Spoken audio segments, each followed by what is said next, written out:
नमस्कार, AB star news देख रहे हैं आप और मैं हूं आपके साथ सोहन सिंह। वक्त हो चला है उत्तराखंड की खबरों के खास बुलेटिन हमारी देवभूमि का, जिसमें सबसे पहले बात करेंगे आबादी वाले इलाकों में जंगली जानवरों की दस्तक की। दरअसल उत्तराखंड के आबादी वाले इलाकों में अक्सर गुलदार देखे जाने की खबरें सामने आती रहती हैं। अब आलम यह हो गया है कि गुलदार आबादी वाले इलाकों में शावकों को जन्म भी दे रहे हैं। एक ऐसा ही मामला उधम सिंह नगर के ठोठूपुरा गांव से सामने आया है, जहां गेहूं के खेत में गुलदार के 2 शावक मिले हैं। गुलदार के शावकों को देखते ही वन विभाग को मामले की जानकारी दी गई। बता दें कि किसान गुरमीत सिंह अपने खेत में गेहूं की फसल काट रहे थे। इसी दौरान उन्हें गुलदार के शावक दिखाई दिए। शावकों को देखने के लिए मौके पर लोगों की बड़ी भीड़ लग गई थी। तस्वीरों के जरिए भी आप देख सकते हैं किस तरह से गेहूं के खेत में गुलदार के शावक मिले हैं, जिन्हें देखने के लिए बड़ी संख्या में लोग वहां पर पहुंचे थे। मामले की जानकारी वन विभाग को दे दी गई है।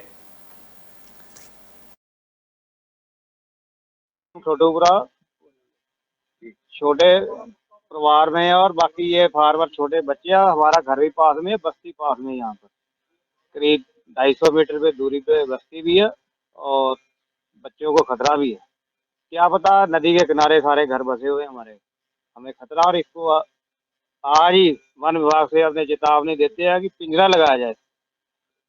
आपको डर लगता है? डर लगता है।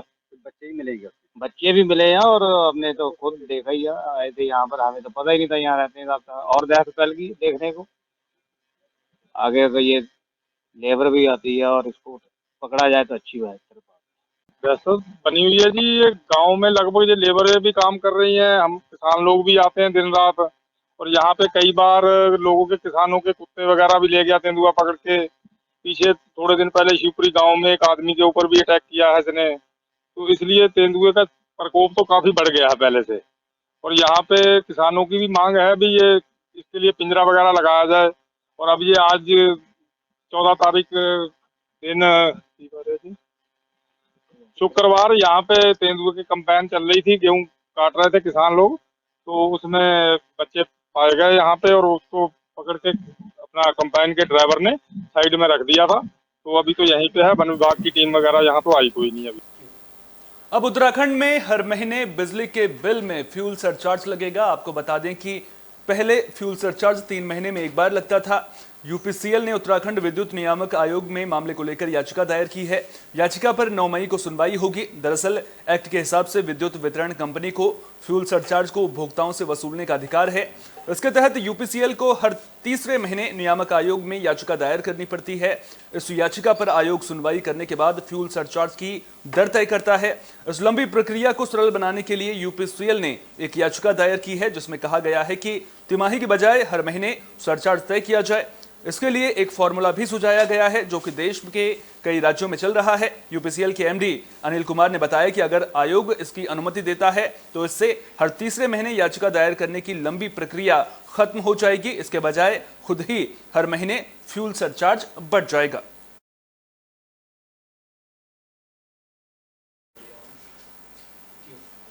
जोशीमठ में दरारें दिखने के बाद लोग डरे सहमे नजर आए थे, लेकिन अब पौड़ी से भी एक ऐसी ही खबर सामने आ रही है। दरअसल पौड़ी में वन विभाग के कर्मचारियों की आवासीय कॉलोनी बड़े खतरे की जद में है। यहां भूधसाव होने से कई सरकारी आवासों में दरारें पड़ चुकी हैं, जबकि आवासीय भवन जिस जमीन में टिके हैं वो जमीन ही अब धंसने लगी है। ऐसे में इन सरकारी आवासों में रह रहे वन विभाग कर्मचारी और उनके परिजन हर रोज डर के साए में जिंदगी गुजारने को मजबूर हैं। वन विभाग कर्मियों के परिजनों ने बताया कि आवंटित भवनों में दरारें उस वक्त से पड़ने लगी हैं जब से आवासीय भवनों के नीचे राजकीय पॉलिटेक्निक का निर्माण हो रहा है। निर्माण कार्य के दौरान भूमि कटान किया गया, जिसके बाद से ही सरकारी आवासीय भवनों में दरारें पड़ने लगी हैं और जमीन धंसने लगी है। कई बार भूकंप के झटके महसूस होने पर आवासीय कॉलोनी में रह रहे लोग बाहर निकल आते हैं ताकि कोई जनहानि ना हो। लोगों का कहना है कि अगर आवासीय भवनों और जमीन की मरम्मत ना हुई तो कोई भी बड़ा हादसा हो सकता है। जिलाधिकारी ने निरीक्षण के लिए इंजीनियर की टीम भेजने और डीएफओ से आवासीय भवनों की स्थिति की रिपोर्ट मांगने की भी बात कही है। तस्वीरों के जरिए आप देख सकते हैं किस तरह से पौड़ी में जो वन विभाग के कर्मचारी जिन मकानों में रह रहे हैं वहां पर दरारें पड़ी हुई हैं और ये दरारें अब लोगों को डराने का काम कर रही हैं। देखना दिलचस्प होगा कि इस पूरे मामले को लेकर के जांच कब तक शुरू होती है, कब तक निरीक्षण करने के लिए टीम वहां पर पहुंचती है, क्योंकि कहीं ना कहीं उत्तराखंड के अलग अलग जिलों से सामने आ रही दरारों की तस्वीरें कई सवाल जरूर खड़े कर रही हैं।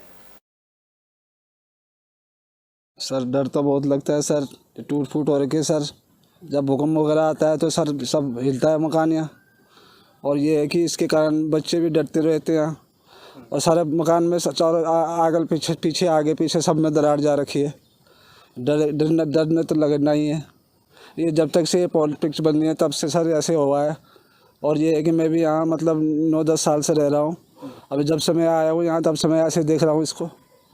और ये जो है कि मरम्मत का काम तो कभी पूरा होता है नहीं यहाँ, ना तो कोई आता है देखने कि मरम्मत कैसा हो रखा है या कैसा मकान कैसा हो रखा है, कोई नहीं आता है देखने। ये जंगलात विभाग कॉलोनी है, वन विभाग कॉलोनी है।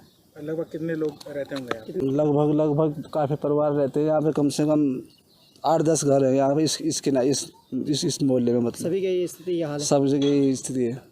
की जांच करवा के और जो भी इंजीनियरिंग सॉल्यूशंस इसके निकल सकते हैं या जो भी रिस्पॉन्सिबल रीज़न है उनको आइडेंटिफाई करने की कोशिश की जाए। आपने जैसे ही प्रकरण मेरे संज्ञान में डाला है, मैं इसमें एसडीएम और डीएफओ स्तर से एक रिपोर्ट लेते हुए और इंजीनियर्स को भी इसमें रखा जाएगा और जो भी सॉल्यूशंस निकाले जाने वो निकाले जाएंगे। सर डर तो बहुत लगता है सर, टूट फूट हो रखी है सर।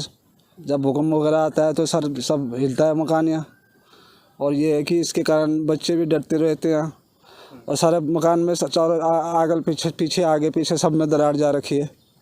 डरने तो लगना ही है। ये जब तक से ये पॉलिटिक्स बनी है तब से सर ऐसे हुआ है। और ये है कि मैं भी यहाँ मतलब 9-10 साल से रह रहा हूँ। अभी जब से मैं आया हूँ यहाँ तब से मैं ऐसे देख रहा हूँ इसको।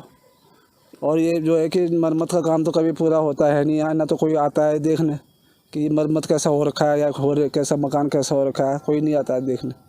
ये जंगलात विभाग कॉलोनी है, वन विभाग कॉलोनी है।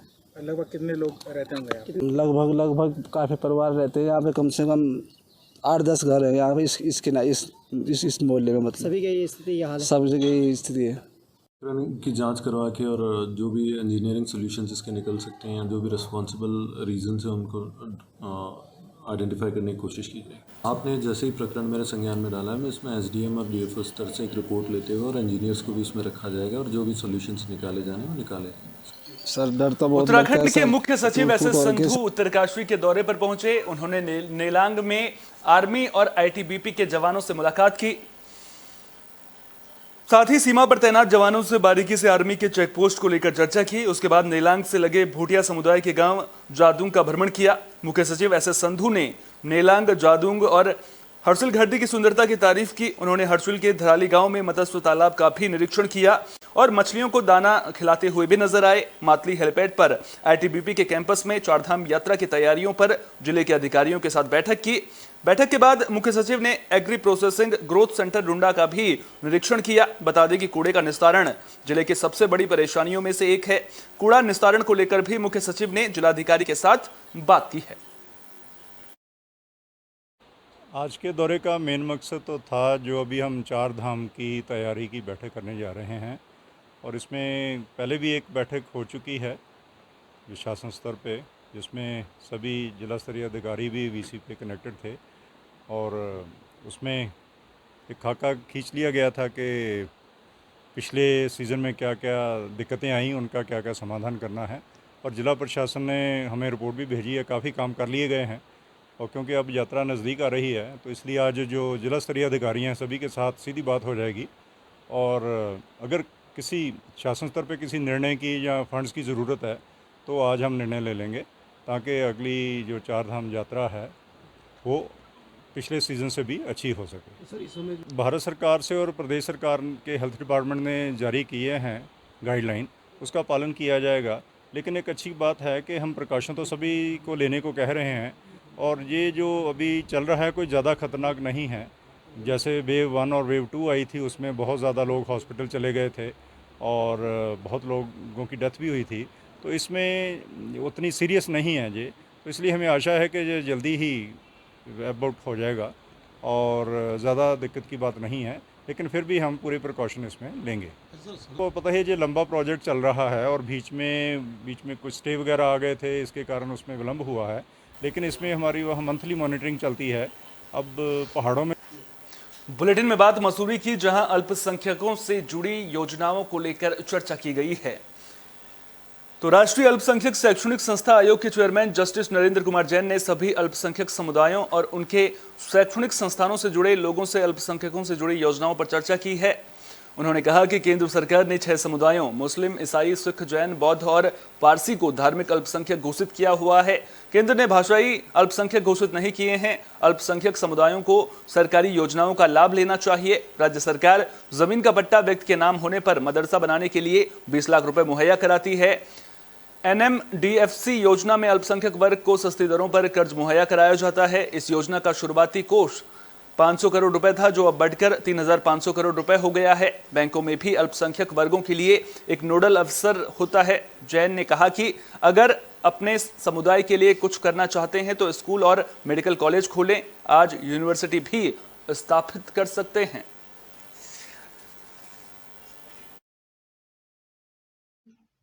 सभी जो शैक्षणिक संस्थान हैं उन्हें खोलने का अधिकार माइनॉरिटी को दिया गया।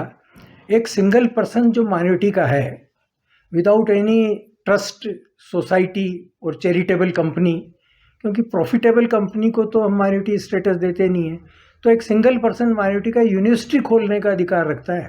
तो इंडिया के अंदर 6 कम्युनिटी सेंट्रल लेवल पर माइनॉरिटी के अंतर्गत आती है, जिसमें सबसे पहले मुस्लिम, फिर क्रिश्चियन, फिर सिख, बौद्ध, पारसी और सबके बाद में 27 जनवरी 2014 को जैन्स को भी इसमें इंक्लूड किया गया है। तो अभी सेंट्रल लेवल पे 6 जो रिलीजियस माइनॉरिटी है उनको माइनॉरिटी का दर्जा मिला हो। पौड़ी से हादसे की खबर सामने आई है। दरअसल जल संस्थान विभाग की गाड़ी ने एक बाइक में टक्कर मार दी। हादसे में 3 छात्र घायल हो गए हैं। तो टेका रोड पर यह हादसा हुआ है। जल संस्थान की गाड़ी चला रहा ड्राइवर भी हादसे में घायल हो गया है। जानकारी के मुताबिक केंद्रीय गढ़वाल यूनिवर्सिटी के छात्र ड्रोन से कुछ शॉट ले रहे थे। इसी दौरान जल संस्थान की गाड़ी ने पीछे से बाइक में टक्कर मार दी थी। सभी घायलों को इलाज के लिए अस्पताल में भर्ती कराया गया है। छात्रों के परिजनों ने ड्राइवर के खिलाफ FIR दर्ज करवाई है। राजस्व विभाग कानूनी कार्रवाई में जुट गया है। और हम टेका रोड में जा रहे थे, जहाँ पे टेका है वहाँ से थोड़ा पीछे ये वाली घटना हुई थी। तो हम वहाँ पे मतलब अपना काम कर रहे थे। हम मास कॉम के स्टूडेंट हैं ना, तो हम 5 बच्चे थे। हम ऐसे ही अपना ड्रोन शॉट वगैरह लेने आए थे, फ़ोटोज़ क्लिक कर रहे थे और हम साइड में खड़े हो रखे थे। तब तक उधर से एक गाड़ी आती है और आई थिंक जल संस्थान में है शायद से वो, मुझे नहीं पता प्राइवेट है गवर्नमेंट है, पर वो आया एकदम से और उसने एकदम कोने में डाल दी। हम तो अपनी साइड में खड़े थे, उसने एकदम से साइड में गाड़ी डाल दी। तो वहाँ पे हुआ था। नहीं, ड्राइवर गलत था, क्योंकि हम तो अपनी साइड में खड़े हो रखे थे। हम तो अपना काम कर रहे हैं ना। अब वो तो ड्राइवर को देखना है ना कि वही जहाँ पे लोग चल रहे हैं वहाँ पे गाड़ी ना लेके जाए, वहाँ ओवर स्पीड करके और फिर ऐसे जा रहा है। उसकी गलती थी पूरी की पूरी। 5 लोग टेका रोड पे एक्सीडेंट हुआ है। ये लड़के श्रीनगर से आए थे टेका रोड पे। ये जो है अपनी जो है फोटोग्राफी कर रहे थे वहाँ पे, ठीक है। जिसमें जो है कि ये गाड़ी आई, बोलेरो गाड़ी आई UK 12TA 2232, जो कि होटल बजाकर बहुत तेज रफ्तार से आ रही थी। इन बच्चों की वहाँ पे जो है कि सड़क के किनारे बाइक खड़ी थी, जिसने जो है जोरदार टक्कर बाइक को मारी, जिसकी बाइक के आगे 2 लड़के 1 लड़की खड़े थे, जिनको की गंभीर चोटें आई। जिसमें अमित शाह नेगी को इतनी जोरदार टक्कर लगी कि वो सड़क से नीचे लगभग जो है 200 मीटर गहरी खाई में गिर गई, जिससे उसको जो है गंभीर चोटें आई हैं। जिसको कि जो है कि 108 के माध्यम से प्राथमिक स्वास्थ्य केंद्र पौड़ी में ले जाया गया, जहां उसका प्राथमिक उपचार चल रहा है। हाँ, ये अमित शाह नेगी, इसके दादाजी ठाकुर सिंह जी द्वारा ये प्रथम सूचना रिपोर्ट दी गई है, जो कि हम लोगों द्वारा दर्ज की जा रही है, जो कि हमने जो है कि धारा 216 से 337, 338 में दर्ज कर दी है। अभियुक्त का इसमें अभी कोई पता नहीं चल पा रहा है खास की उसका नाम क्या था, क्या है सर। ये विभाग जो है ये जल संस्थान की गाड़ी थी, जल संस्थान में लगी है गाड़ी। तो क्या कार्रवाई की जाएगी इनके खिलाफ? हाँ, इनके खिलाफ सख्त से सख्त कार्रवाई की जाए। हमारी देवभूमि में फिलहाल के लिए इतना ही। देश दुनिया की तमाम अहम खबरों के लिए बने रहिए AB स्टार न्यूज के साथ। फिलहाल दीजिए इजाजत। नमस्कार।